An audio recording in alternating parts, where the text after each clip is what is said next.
Assalamualaikum warahmatullahi wabarakatuh.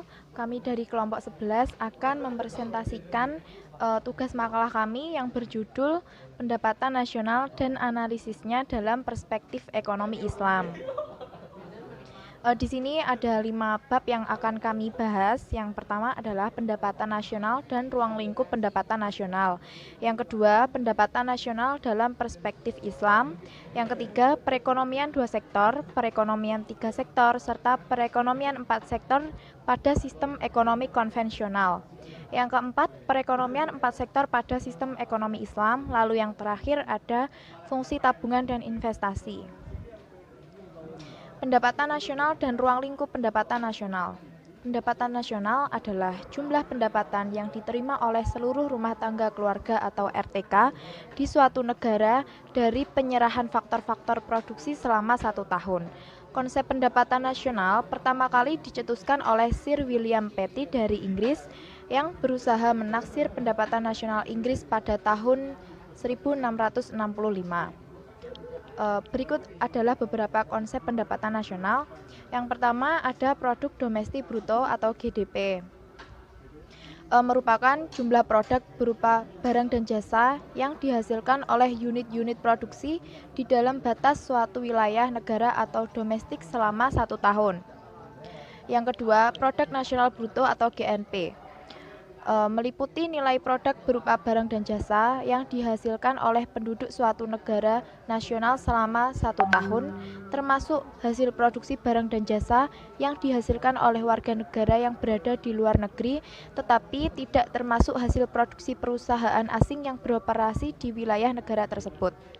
Lalu yang ketiga ada produk nasional neto, adalah GNP dikurangi depresiasi atau penyusutan barang modal, atau sering pula disebut replacement. Replacement penggantian barang modal atau penyusutan bagi peralatan produksi yang dipakai dalam proses produksi umumnya bersifat taksiran sehingga mungkin saja kurang tepat dan dapat menimbulkan kesalahan meskipun relatif kecil.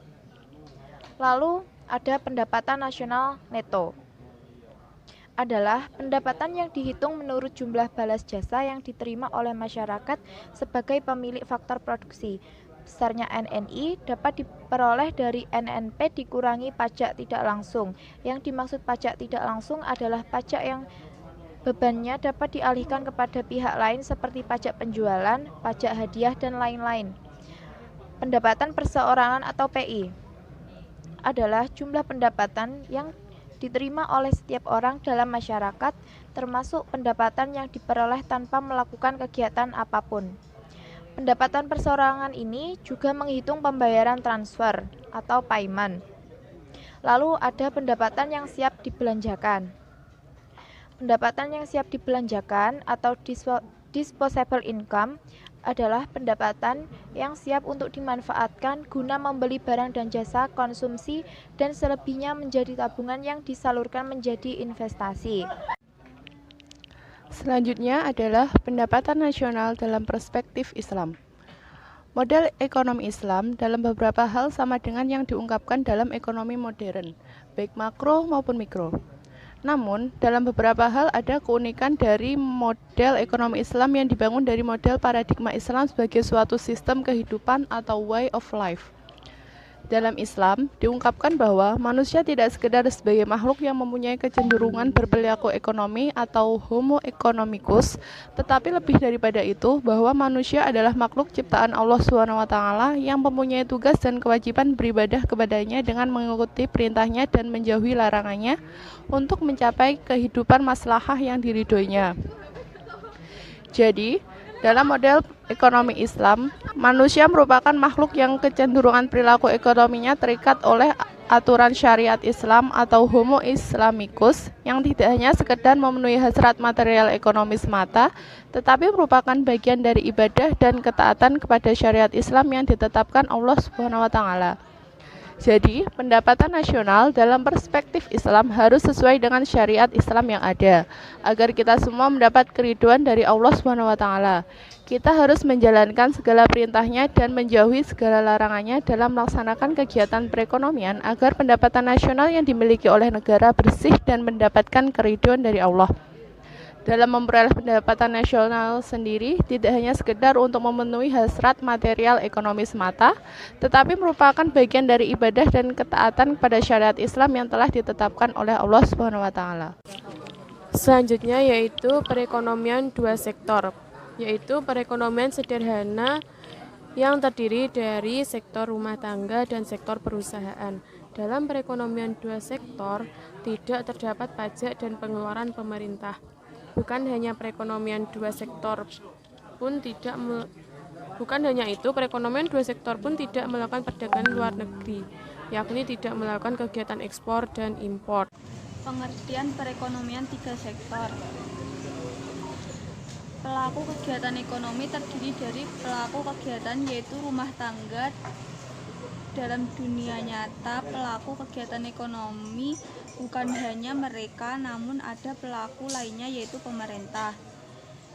Dengan masuknya pemerintah dalam analisis pendapatan nasional, maka analisis pendapatan nasional menjauh ada pelaku lainnya yaitu pemerintah. Dengan masuknya pemerintah dalam analisis pendapatan nasional, maka analisis pendapatan nasional menjadi tiga sektor. Peran pemerintah dalam perekonomian adalah penyedia barang publik. Penyediaan barang publik menuntut adanya pembiayaan. Pembiayaan pembangunan yang dilakukan pemerintah berasal dari pajak. Perekonomian terbuka atau perekonomian empat sektor pada sistem ekonomi konvensional. Problem seputar perekonomian empat sektor. Yang dikatakan perekonomian terbuka atau empat sektor adalah suatu perekonomian yang pelaku ekonominya terdiri dari rumah tangga, produsen, pemerintah, dan sektor luar negeri. Keberadaan sektor luar negeri inilah yang membuat perekonomian mempunyai hubungan dengan negara lain melalui perdagangan internasional.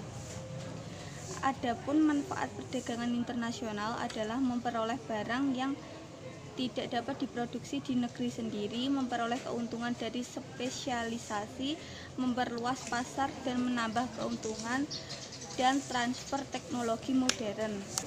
Perekonomian empat sektor pada sistem ekonomi Islam. Menurut Manan, prinsip dasar yang telah ditetapkan Islam mengenai perdagangan dan niaga adalah tolak ukur dan kejujuran, kepercayaan dan ketulusan.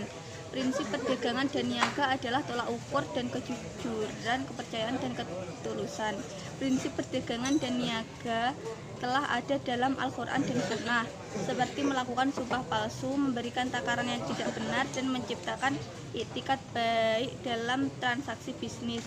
Sejarah telah membuktikan bahwa Islam telah menganjurkan perdagangan internasional. Dalam sejarah hubungan perniagaan, kaum Morom Muslim mempunyai hubungan dagang yang ekstensif dengan Levant dari Barcelona dan tempat-tempat yang lain. Ada kantor perdagangan dan konsul dari Tunisia, dan perdagangan besar diselenggarakan dengan Istanbul mencapai pelabuhan India dan Cina sepanjang pantai Afrika sampai ke Madagaskar. Yang berikutnya yaitu fungsi tabungan. Dalam ekonomi makro, pendapatan masyarakat sebuah negara secara keseluruhan atau pendapatan nasional itu dialokasikan ke dua kategori pengeluaran, yaitu konsumsi dan tabungan.